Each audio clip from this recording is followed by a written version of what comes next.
Welcome to Kenton's videos. Enjoy the video. You already need a signed-in Google account. Once done, open the Google Drive app on your phone and tap the Create button. Choose Google Forms from the list.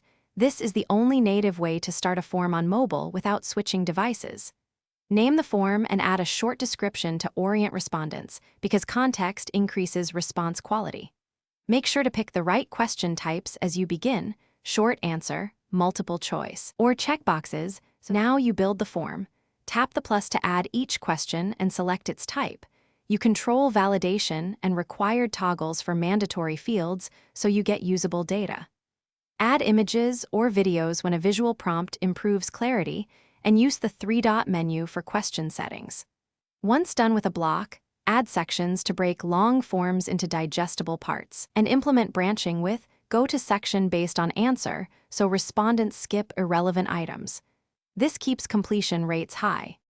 To finish, tap the gear icon to set collection of emails, response limits, and editing rights. These choices control privacy and who can reply. Preview your form to test flow on the phone, submit a test response, then tap send to copy the link, email it, or share directly. If something looks wrong, clear the app cache or reopen Drive, and if a feature is missing, switch your browser to the desktop site as a fallback. This single test prevents broken data collection. Thanks for watching. Consider subscribing if we helped you.